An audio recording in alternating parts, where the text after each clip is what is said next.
Washington के white house में अरब का मानचित्र बदलने का प्लान तैयार हो चुका है। ये नया नक्शा इजरायल को नई ताकत देगा। इससे अरब में ईरान का वर्चस्व खत्म हो जाएगा और इसके साथ ही गाजा का भविष्य भी तय हो चुका है। 2 स्टेट सॉल्यूशन से इजरायल ने साफ इनकार कर दिया है, यानी आजाद फिलिस्तीन का कोई अस्तित्व नहीं होगा। और इसके साथ ही सीरिया और लेबनान के बारे में फैसला कर लिया गया है। देखिए, व्हाइट हाउस में तैयार हुए ब्लूप्रिंट के मुताबिक अरब के 2 देश और गाजा का भविष्य क्या होने वाला है, कैसे इजरायल इससे ईरान को बड़ी चोट पहुंचाने वाला है।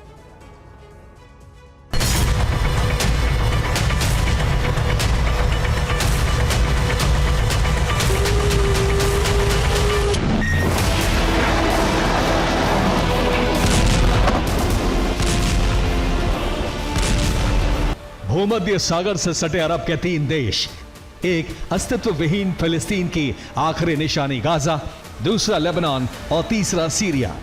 इनका भविष्य तय हो चुका है।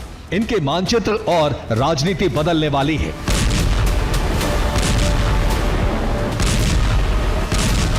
गाजा 21 महीनों में खंडहर हो चुका है। मलबों का पहाड़ है, बारूद की दुर्गंध है, खून के निशान है।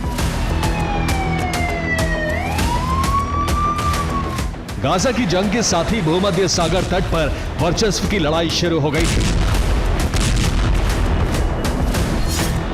अक्टूबर 2023 में इजरायल के हमले शुरू होने के बाद गाजा का पक्षधर बना ईरान। ईरानी प्रॉक्सी ने इजरायल पर हमले शुरू किए। उसी दिन यह तय हो गया था कि अब इजरायल अपने सभी दुश्मनों को एक साथ निपटाएगा।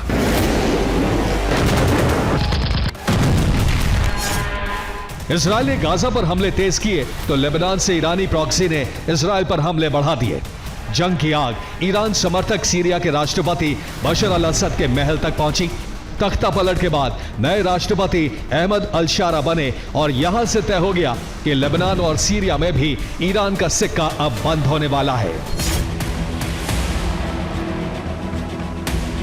इजरायल के प्रधानमंत्री वॉशिंगटन में राष्ट्रपति ट्रंप से मिले तो मुद्दे थे Iran, Gaza, Syria, Lebanon, Israel का भविष्य।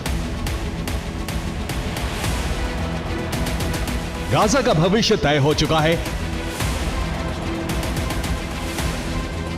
यह खबर बता रही है कि फिलिस्तीन अब नहीं बनेगा।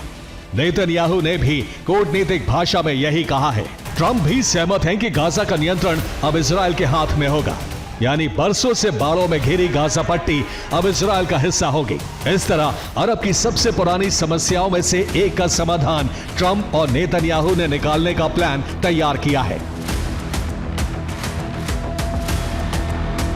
सवाल यह है कि गाजा का भविष्य क्या होगा। गाजा को मध्य पूर्व का ट्रंप रिवियरा घोषित किया जाएगा। गाजा का पुनर्निर्माण यूएस, इजरायल और अरब के सहयोगी देश करेंगे।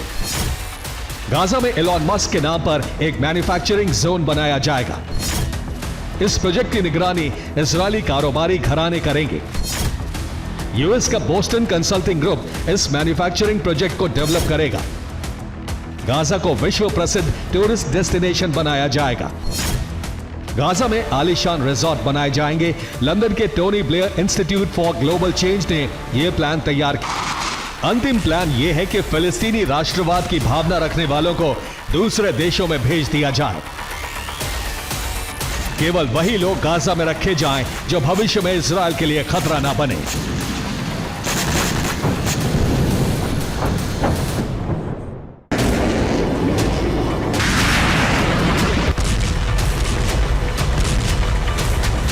लेकिन सवाल यही है कि क्या गाजा पर यह समाधान शांति का आधार बनेगा या महासंग्राम छिड़ेगा। फिलहाल तो ट्रंप और नेतन्याहू का प्लान यही है। व्हाइट हाउस ने सिर्फ गाजा का नक्शा बदलने का ही प्लान तैयार नहीं किया है, बल्कि सीरिया में 2 अहम घटनाक्रम भी हुए हैं। सीरिया के इदलिब से एक धमाके की खबर आई जो एक हथियार डिपो में हुआ था। किसने किया, इसके बारे में जानकारी नहीं मिली, लेकिन इससे बड़ा धमाका राष्ट्रपति अहमद अल शारा ने एक वीडियो जारी करके किया। शारा ने कहा कि आने वाले दिनों में ऐसी खबर सुनाऊंगा कि पूरा सीरिया सड़कों पर जश्न मनाएगा। शारा के इस बयान के मायने क्या है, इसे समझने के लिए वॉशिंगटन के उसी मेज पर लौटना होगा। नेतन्याहू के इस दौरे में सिर्फ गाजा नहीं, सीरिया पर भी बड़ा फैसला हुआ है। अमेरिका के विदेश मंत्री मार्को रूबियो ने अहमद अल-शारा के संगठन HTS को आतंकी सूची से बाहर कर दिया है। ट्रंप ने अहमद अल-शारा को संघर्ष करने वाला नेता बताते हुए तारीफ की है। इसके बाद अहमद अल-शारा ने सीरिया को खुशखबरी सुनाने का ऐलान किया है। माना यह जा रहा है कि ट्रंप के इशारे पर सीरिया और इजराइल के बीच डील हो सकती है और इस डील से एक बार फिर सीरिया का नक्शा बदलने वाला है। अहमद अल-शारा ने इजराइल से गोलन हाइट्स का 1/3 हिस्सा मांगा है।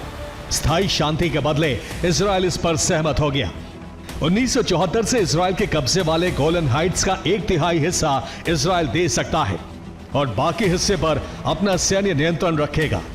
इसके साथ ही तीसरा मानचित्र बदलाव होगा लेबनान में। सीरियाई राष्ट्रपति ने लेबनान के त्रिपोली और बेका वैली पर अपना ऐतिहासिक दावा फिर दोहराया है। ट्रंप के दबाव में लेबनान की सरकार इन दोनों इलाकों का नियंत्रण सीरिया को दे सकती है। 7-8 जुलाई को नेतन्याहू के अमेरिका दौरे पर अरब के भविष्य के कई बड़े फैसले किए गए हैं। गाजा, सीरिया और लेबनान का प्लान फाइनल फेज में है। अगर ये प्लान लागू होते हैं तो इजराइल के लिए बड़ी जीत तय है। Bureau report, TV9, Bharatvarsh.